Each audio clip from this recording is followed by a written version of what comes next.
we work very, very hard to deliver the best possible professional development experiences we can produce. Presented by Sacramento Educational Cable Consortium.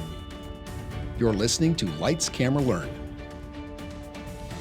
Welcome to another edition of Lights, Camera, Learn. Our guest today is Ashley Adams. She is the Executive Director of the Arts, Media, and Entertainment Institute located in Southern California. Ashley, thank you for taking the time.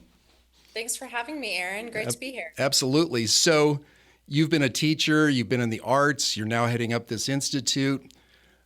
Big loaded question. How did you get here? How did I get here? Well, can I make a correction right at the Yes. top of this? Yes. What did I do? Well, it's not really a correction. We are in the middle of a rebrand, Uh-huh. and the Arts, Media, and Entertainment Institute started 10 years ago as a grant program through the California Department of Education. Okay. And our identity has been the AME Institute for 10 years, over 10 years. And there are a lot of reasons why that identity doesn't feel like it reflects who we are today. And so we are announcing this Friday, actually at our Bay Area pop-up event, that our new name is the Creative Educators Network. I love that. So we're hearing it first. You are hearing it first. Okay. This is your breaking news. So All right. the Arts Media Entertainment Institute is becoming CEN, or the Creative Educators Network.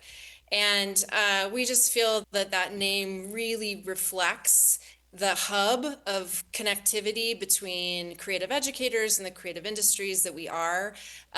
We really are a network and a community. And so we're super excited about this new name and the new brand identity that's following. So you'll be seeing a lot of newness from us in the coming weeks. Oh, that's great. I'm going to put a pin in that. We can talk further about that change. So how did you get here, though, into the role that you have now, going from educator to arts and the combination and then running this organization? Yeah, happy to share. So I started my teaching career in San Diego, California, and I had an amazing mentor teacher who actually also was my high school theater teacher. Her name was Chris McClung. And Chris McClung, by the time I became a teacher, was running COSA, the Coronado School for the Arts, and was very involved statewide in uplifting CTE education in the arts. So she'd started this school, and she was really interested in bringing all of the educators who are preparing students for creative careers together. And so she, along with Jack Mitchell, who was at the California Department of Education at the time, they came up with the idea for the AME Leadership Institute. That's what it was called 10 years ago, back in 2015, I guess 11 years ago now. And the AME Leadership Institute, the first one happened in San Diego. It brought together, I think the first one had about 80 teachers that came to it. They talked about changes in the creative industries. They had different workshops with different industry partners who shared information about how these jobs were changing, how the technology was changing. And Chris and Jack were onto something, and they started, building this AME community of educators. And in about 2019, Chris asked me if I would be interested in supporting what they were doing. And I, of course, said absolutely. I at the time was doing some consulting around building sustainable arts programs for districts around the state. I was really interested in equity in arts education, how we can support building strong arts programs for all students across the state. And I thought that career technical education, and particularly in AME, we had the possibility, the potential of building really important programs statewide. So I was excited to support Chris and Jack in their endeavor to bring all these educators together.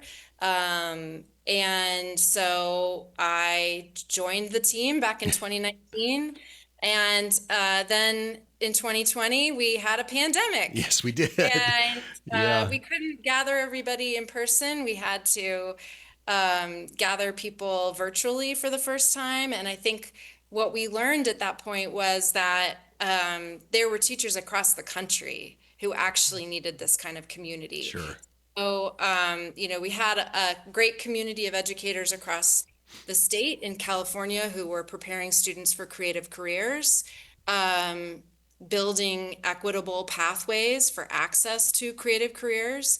But there were also teachers in Kansas and Michigan and Oklahoma who were also really passionate about this work and looking for a community of educators who were also doing this work, and they were looking for industry aligned professional development. So when we had to do virtual programming during the pandemic, we grew. We grew our audience, and as we emerged from the pandemic, we realized that it would make a lot of sense for us to take the Arts, Media, and Entertainment Institute, and instead of having it live within the California Department of Education, at that time, Allison Frenzel had taken over for Jack Mitchell at Hmm. at the California Department of Education. And she and I discussed at length this transition to a nonprofit model. So that was the moment. It was January, officially, it was January of 2022.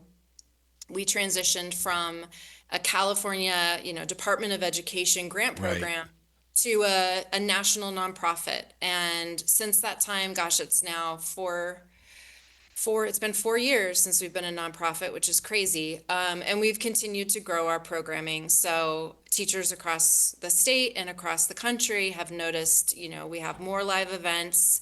We have more opportunities to support teachers. We do professional development in lots of places Hmm. other than California now. But this week we have our Bay Area pop-up, which happens on Friday. We'll gather about 200 educators in San Francisco to connect to one another and to connect to the creative industries of the Bay Area. It's it's a phenomenal event, and this is our fourth year doing the Bay Really? Area. Okay. So yeah, so lots of growth, but ultimately the same mission as we had from day one, which is just to support the educators who are training the next generation of our diverse creative workforce, connect them to the creative industries, connect them to one another, um, and we love doing this work. So when you spun the organization out away from the Department of Education, what were some of your biggest challenges in doing that? Um, yeah, I mean, there were quite a few challenges. It's hard to identify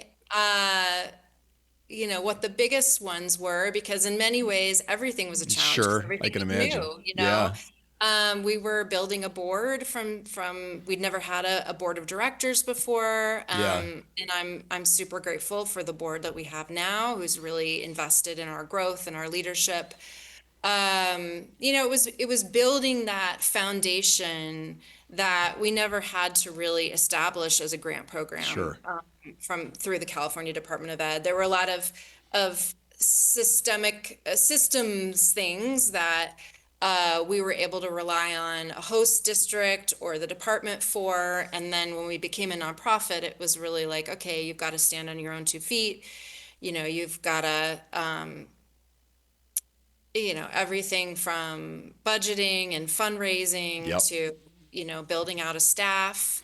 I'm super fortunate now to have an incredible staff of both part-time and full-time people who are committed to this mission, a group of facilitators who do our work in schools that are all, absolute rock stars, Yeah. really good at what they do. And so yeah, it's growth is always a challenge, but it's really fun to grow this organization and to see where it's been and where it is today, and to have a really clear path forward to where we're going. Well, I've been to a couple of your events and I've been really impressed with the way that your staff runs these and how professional they are. But, running a small nonprofit here myself, which is clearly not as large as yours, I know there's challenges. Some are small, some are big. But for you, what are like three ongoing challenges in running your organization, and how do you overcome those? Well, there's always more work than there are people. Yeah, yeah, That's just yeah, we really have a huge vision and mission, and that is to serve as many educators as we possibly can, hmm, and to do it with excellent programming. And I appreciate your comment about our team because we work very, very hard to deliver the best possible professional development experiences we can produce. Um, so we have a real a vision of excellence and a tiny, tiny team. And I yeah, would say that is the biggest challenge. It's just constantly kind of adjusting your priorities to meet the need in the moment. yeah. And like, for example, this week we have a big event that's happening in San Francisco. It's all hands on deck. And, we also have professional development that's running simultaneously for districts, and it's about just sort of keeping our eye on the ball at all times with a very small staff. I would say another challenge is just managing growth. We have Okay, a yeah, real a big vision for the amount of educators that we want to serve. And it's easy to get really excited about growth, but you also really have to be mindful about what is the bandwidth that we currently have that we can right. manage? How are we, this rebrand is a perfect example of that. You know, Becoming the Creative Educators Network has taken about a year and a half. Is that Um, right? Okay, yeah, it's taken a really that's long crazy. time, and we've done focus groups, and it's been a process, but to do it right, it had to take time. And of course, we're doing it on a shoestring budget. So there's so many aspects of this process where I was looking to get people to donate their time and expertise, um and there were moments when I was really anxious and just wanted to like get it going and get our new branding, and yet you have to be patient with growth, and you Yeah, have to do it right. yeah, So like I said, it's taken about a year and a half, and it's taken a lot of people to make it happen. And so yeah, managing growth, I think, and being patient with growth, and being yeah. patient with the process that is necessary is another challenge. And then this is probably like the most obvious thing in the world, but funding is always a challenge. Right. We're a nonprofit. We are no longer receiving funding from the California Department of Education or any Department of Education. And so that means we have to be mindful, we continue with our nonprofit mission, but how are we going to support the staff, support the general operating that we need, the budget that we need Yeah. in order to continue to do this work, do it well, and to grow. So it's the funding element is a challenge So when for you, any nonprofit it right, is. absolutely. No, I completely understand and can empathize with that. So when you decided to do the rebrand, what are some things that drove that? Was there any one particular thing or a couple things that kind of bubbled up and said, no, we got to do something different here? Well, there was a really practical reason why we needed Okay. to. I mean, the obvious reason is we've had this branding for a long time, Hmm. and as we grew out of our regional identity in California and started going to national conferences, you know, AME is a California acronym, Arts, Media, and Yeah. Entertainment. It represents, the industry sector that prepares students for creative careers in California, but it doesn't speak to a national audience. Teachers in Kentucky have no idea what AME is. Teachers in New York, I mean, in each state, this industry sector is called something different. Yep. And about a year and a half, it was clear that that acronym was actually going to disappear. Hmm. Advanced CTE, which is a national CTE organization, was working to establish some national standards And so they came to the conclusion that the arts career pathway industry sector was going to be called AED, Arts, Entertainment, and Design. So it was really clear to us that pretty soon AME wasn't even going to be relevant Right. in California. So if we really wanted to speak to a national audience, we needed to come up with a new name. Yeah. And creative educators, who do we serve? We, yes, we serve the CTE educators, the teachers who are preparing kids for creative careers. But we also serve all kinds of creative educators. We Uh-huh. serve, teachers who come to our events. They're elementary teachers who want to integrate careers and creative, learning into their curriculum. They're middle school media teachers. They're, educators that work at community-based organizations. So we are much broader than that CTE lane. And so we felt that creative educators spoke more accurately Yeah. to the community that we serve. Um, and then network is important Yep. because we really are about connecting teachers to one another and to the creative industries. That's that industry aligned professional development that they get when they come to our events, is really unique Yeah. to what we do. So, what in your background, Ashley, do you feel like you've brought to the organization that's helped you be successful in it? Um, well, I mean, I started my career as a theater teacher, Uh huh. and so I have firsthand experience of working in classrooms and a really deep love. I mean, I think the thing that most qualifies me for this work is my firm belief that every child deserves an excellent arts education. Mm-hmm. That every child should have an opportunity to develop their voice, in a multitude of different mediums, and media. So, I love what happens in creative classrooms. And I also recognize a real, um, need for professional development. Yeah. Teachers are such a critical, um, every single person has a teacher that impacted them in some way, right? We Yes. all know how powerful teachers are in all of our lives, but there isn't a lot of great professional development out there.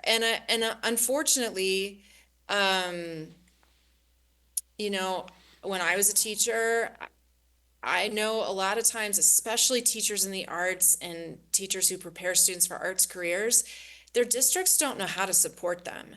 And so Right. they end up getting put in professional development that is not appropriate for them. Yep. And their time is wasted. And that is a real, probably another thing that qualifies me for this work is there's nothing I hate more than wasting a teacher's time. I just think there's nothing more precious than a teacher's time. And so every time we do professional development, I want to make sure that it's the most relevant. It's the kind of experiences that inspire teachers, also give them things that they can take right back into their classroom, that they leave feeling like, wow, that was such a valuable use of my hour, 3 hours, 6 hours, Yep. whatever. Um, I do come from a theater background, so I do have a lot of production experience. So I think that, in producing all of the events that we do, I do bring a bit of a lens to it that really thinks about audience experience. Yeah. Our audience is teachers, but what is that experience of coming to one of our events? And, you know, um, I think about that a Yeah. lot. Yeah. And, I love building community. Uh, and so there's something very special about the community we've built, and that we continue to build.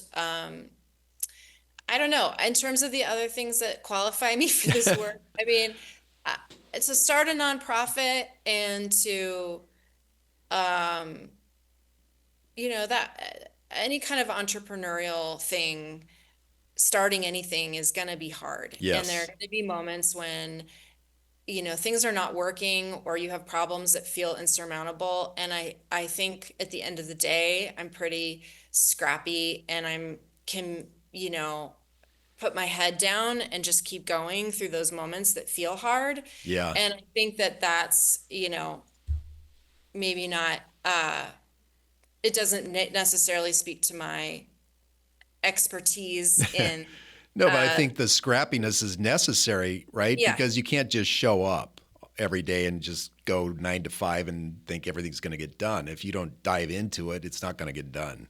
yeah. I mean, this is uh,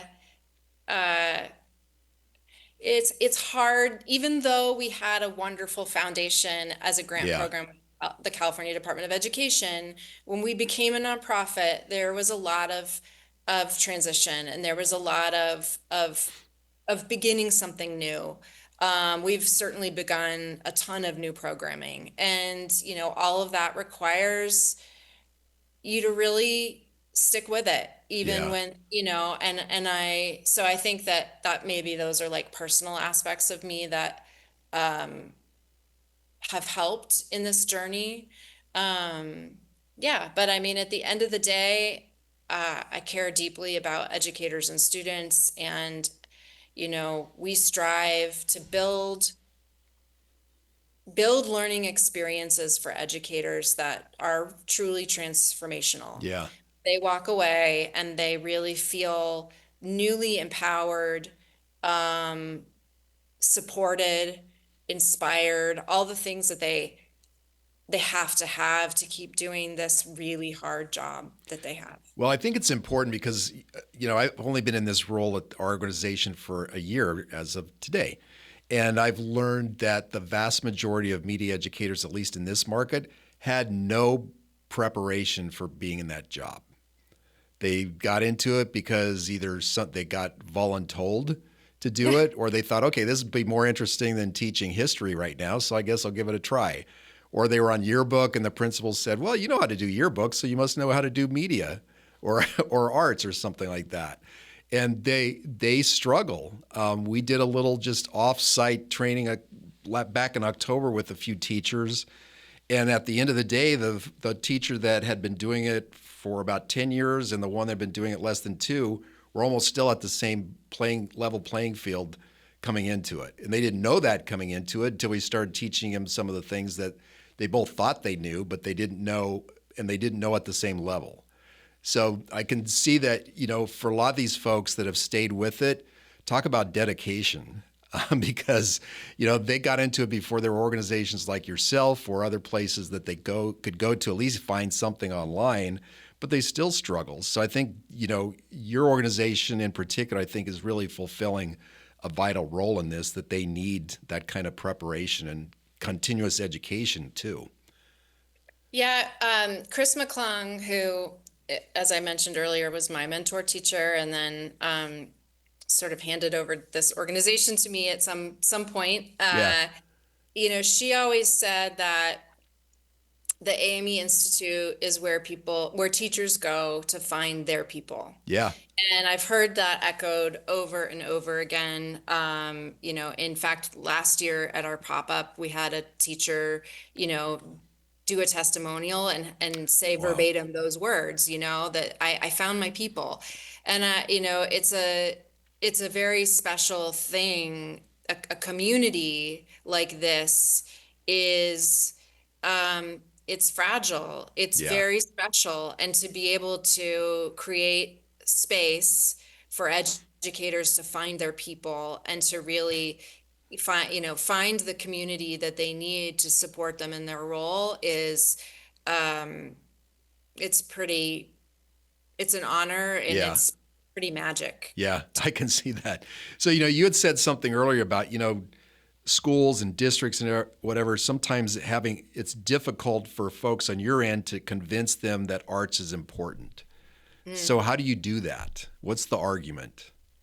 Well, I think, in our arts career pathways, we often talk about pathway promotion, as a really important part of what you do. You can do all kinds of special things in the walls of your classroom, but if nobody knows about it, then it's going to be a lot harder for you to Sure. build support. And, um, we often encourage teachers to bring in data around creative careers, economic data, labor data. Um, there are a lot of great jobs Hmm. for kids with creative skills. And it requires a little bit of connecting the dots for teachers, but that's part of your job. I Yeah. mean, part of your job is not only educating the students, but also their families and your community around, that these are not just activities that people do in their free time. These are activities that people do to support Yeah. their family, Yep. and that you can make a good living using your creative skills. So I would say that is, when we talk to teachers about promoting their pathway, about building support for their pathway within their community, their school community, their parent community, it's often about bringing that economic data in. And I'll Yeah. use an example, like, so for, let's say you have a theater program and you have a few students in that theater program that are your stage managers. Um, it's really easy to sort of communicate the narrative of, yeah, you could be a theater stage manager, but that's, you're not going to make a lot of work. There's maybe not a Right. lot of regional theaters around where we are, but the truth is that the skill sets that a student has as a stage manager transfer beautifully to live events. Yes. Now, Yeah. do you have a convention center in your town? Do you have, other live events that, do you have a hospitality industry? Like all of these industries, need workers who have those kinds of skills that a student learns as a stage manager, and they're Absolutely. easily transferable. And so I think it's just important to be able to build that narrative and really help students and communities see that you're not just training students to do this one specific thing. Right. You're giving them skills that they can transfer into a number of different industries where they can make a great living. Yeah. Well, I'll tell you where that kind of shone us light for me too, just in something that I didn't really understand is when I went to the esports sessions that you held a couple weeks ago in Burbank. And one of the folks that was running the session had a slide that showed all the jobs in esports, right? The vast majority of which are creative. Yeah, because you got design logos, you're designing, credits, you're designing this or you're doing that. Even if you're, so it's not just the person gaming who may not think they're creative, but they're creating strategy, which takes some level of creativity. So I think you're right, Ashley. It's just a matter of pointing out to folks what you think is creative isn't all of creative, right? It's the whole lot of other things that go with it. Absolutely. Yeah. Yeah. Yeah. So when And you if, look at, yeah, I'm sorry, go ahead. What were you going to no, say? What, go so ahead. when you look at what makes a school district successful relative to incorporating the arts versus one that does not, what are the elements that differentiate the two? I mean, I am fortunate to be able to visit classrooms, and this will be a shout out to your audience. Like, please invite Yeah. me to your Yeah. classroom. Okay. I want to see what you're doing. I Yeah. think we are always excited to get into teachers' classrooms and see the great work that is happening. Sorry, I totally lost your question. Remind me what it That's was. okay. So, you look at school districts that have incorporated arts, they've Oh, what they can embraced it, do. and Oh, which are the yeah. what and the ones that don't. What's the difference? What Yeah. makes the difference besides the fact one has one and the other does not or not as much? Yeah, no, where I was going with that, which I lost my train That's of thought okay. there, was, so I get to see a lot of model programs, and Yeah. there's so many great programs out there doing innovative stuff, and they're all unique. Yeah. Because they are rooted in the community where they are. They are responsive to the students that are in the room. And I would say a great, arts career focused, a great AED program, and frankly, any great arts program is going to be attuned to the students who are in the room Yeah. and connected to the community that it serves. So in our, arts, entertainment, and design pathways, when we go in and work with schools on strengthening their programs, we talk about building partnerships locally. Yeah. How can you connect with the other people in your neighborhood to do work together? And, that looks really different in every different district. So Absolutely. in one district, it may be, they've created a print shop that services the local community, and they do all sorts of print work for local businesses. It could be, the theater production program at Oakland School for the Arts, where their students go out into the community and they're shadowing folks at the Fox Theater. They're going Yeah. and interning at different, Oakland-based production houses and theaters. I mean, it really has to do with asking, who are the people in your neighborhood? What kind of needs do they have, and how can you work together to give students great learning experiences that, help the local businesses and help the students learn job skills? Yeah. So, I would say that the most exciting programs across the state are all the differences are what make them special, and the kinds of community connections that they've built, the kind of industry partnerships that they've forged over time, are really what make them special. I can see that because, I think some schools or teachers or whoever might say, well, we don't have the budget. But I've seen teachers disregard that and get really scrappy, to your point, for yourself and figure it out. So living in Northern California, having lived in the Bay Area, I know Oakland School District is strapped. And those schools are completely different than if you go out further in the East Bay, like in a Walnut Creek or Danville or something like that, where the school districts might have more money, but sometimes they may not feel like that money needs to be spent on this. Whereas obviously the example I think you're giving with Oakland, they've figured out ways around that, and then, to your point, involve the community more. I mean, let's not ignore the truth. Sure. Money is Yeah. gonna be a really important thing in building a strong Yep. program, especially if you're looking at building a lab or Yeah. you're Yeah. supporting technology. So these programs have to be funded. But is it the hardware that makes a great program? It's not. Right. It's the people. It's the teacher who's leading the program, who has a vision for their students. It's the community partnerships that they build up. It's how they use those Yeah. tools. Um, so, it has to be a balance of both. But I'm a firm believer in building community partnerships, Yep. and that is a great way to strengthen an arts pathway. So if you're a teacher in a program and they're struggling and they're hearing this about building that, what's some advice that you would give them on where to start? Um, where to start? Well, we just got new standards in Okay. California. Okay. Uh, Yeah. and they were passed in November, and they're absolutely phenomenal. So I would go get those standards and take a look at them. Yeah.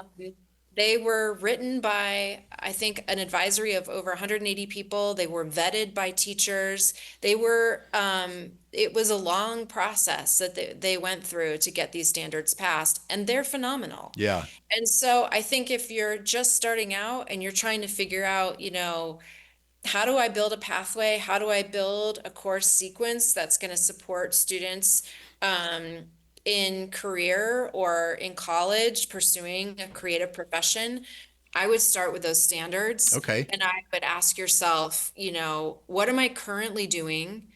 And where are my gaps? Yeah. What are these standards telling me are that I'm missing? Um, so that would be step one. And, we do a lot of professional development around building a strong pathway, and we have a framework that we work with, and a lot of model programs that we point to, around building out different elements of your pathway. So, Yeah. yes, you have to align to the standards. You have to think about what are these competencies that students need, but also thinking about these broader elements in your pathway, like work-based learning, like certifications.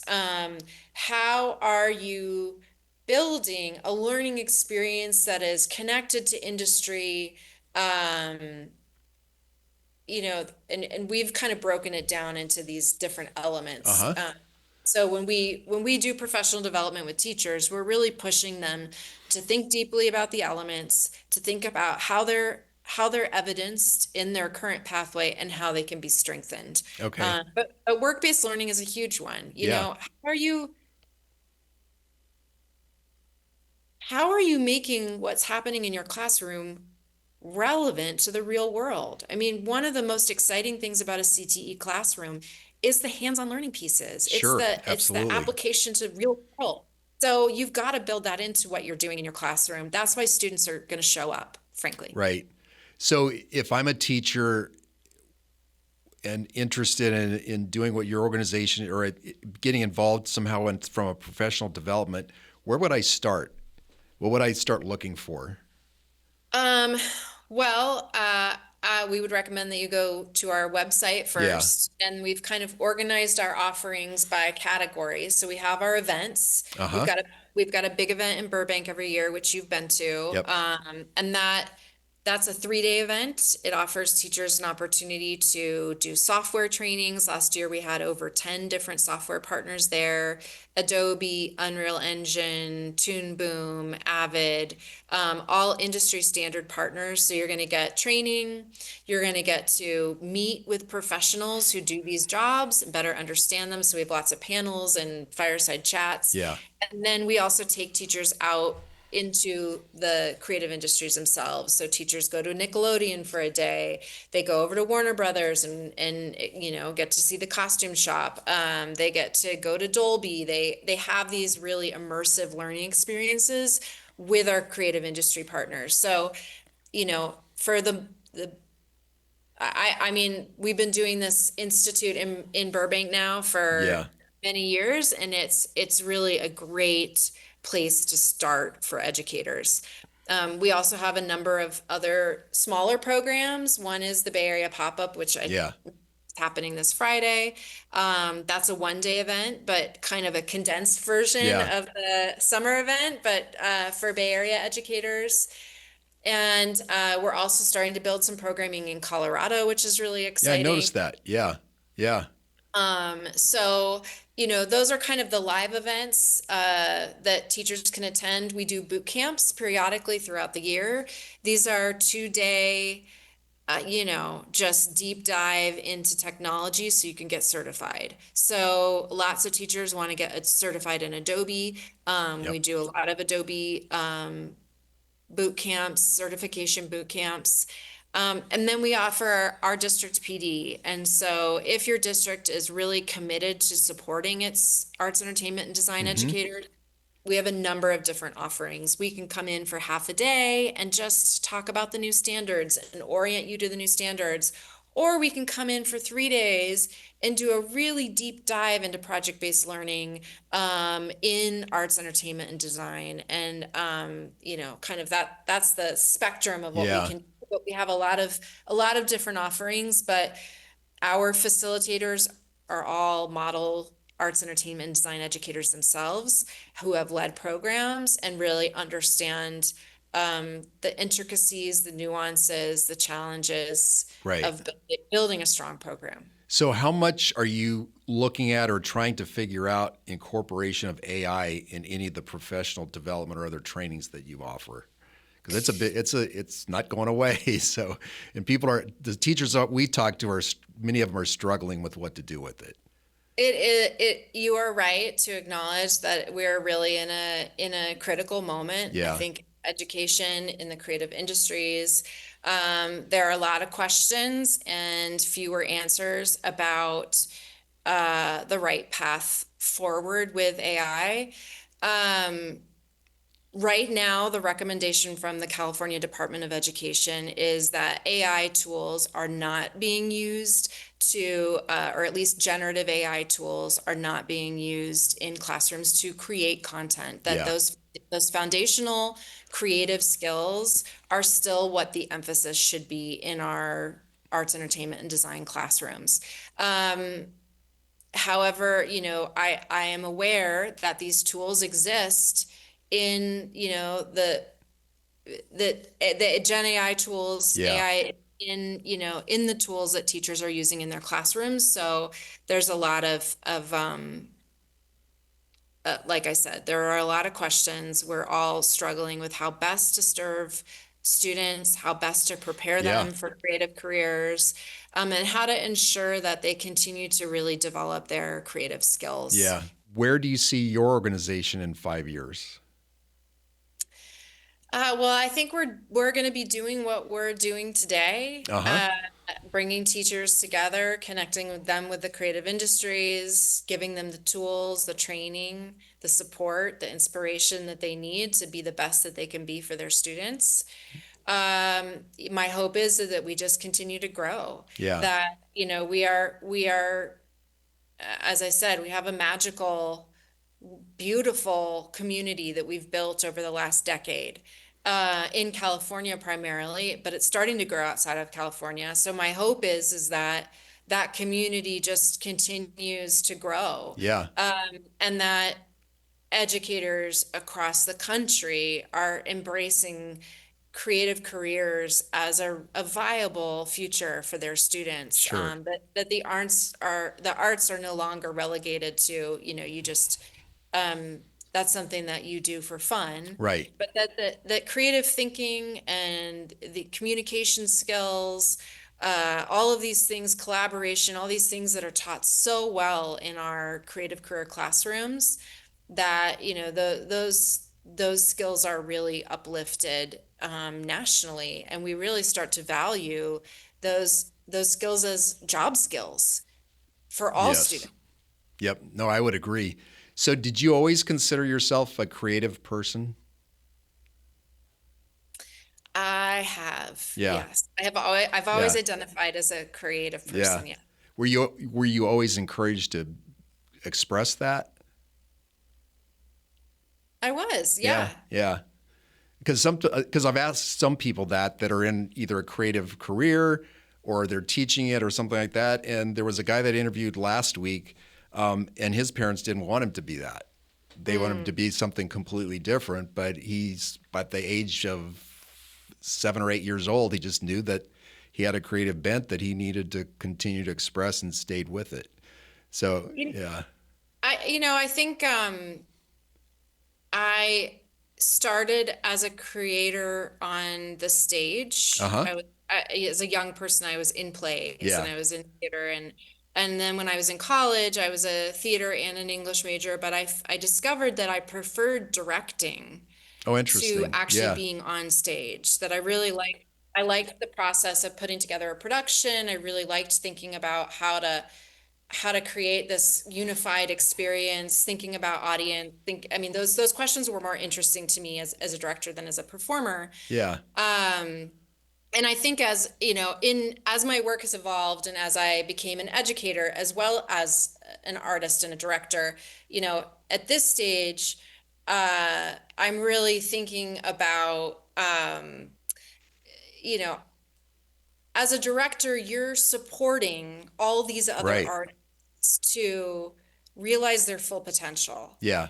I think in this space, I see myself in the same light. Like Yeah. I'm trying to create, experiences, communities, that will help these teachers be the best that they can be in their classroom, Yeah. right? So it's Yeah. about like,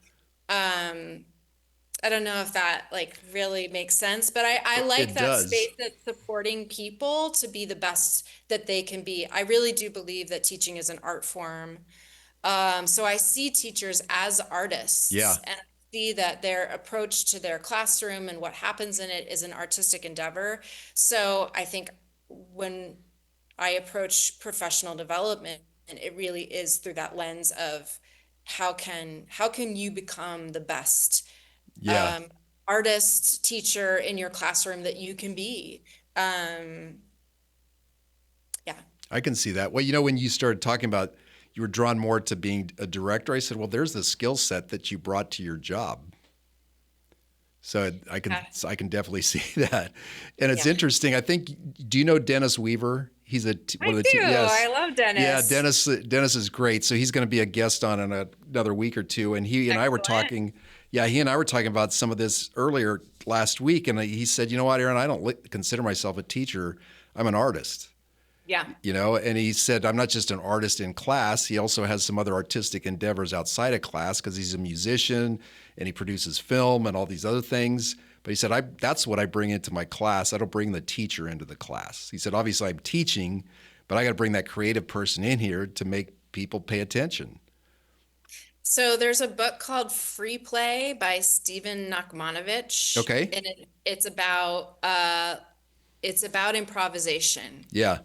in life in the arts. And I read it maybe 30 years ago, but it has been kind of a foundational text for me. Uh-huh. And when he talks about improvisation, he says that teachers are the greatest improvisers there Absolutely. are. Yes. And obviously, the book talks a lot about music and other art forms. So he says teachers are constantly in an improvisation between the living people that are in front of them and the living content that is Yes. always changing. And it's that ability to marry people and content, and both of them are changing all the time.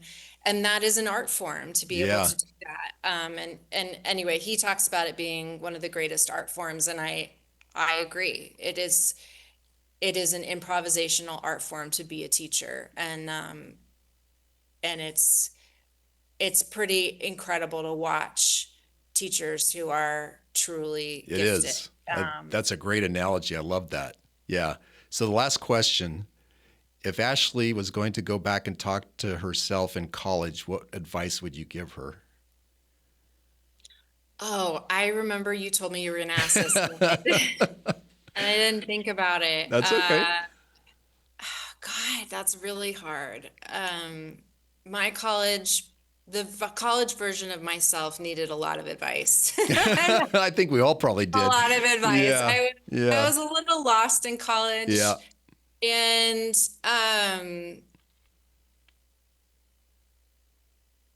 I think maybe just to have some patience with life. No, that's good. Yeah. Yeah, I Yeah. think I was in a hurry to have things figured out, and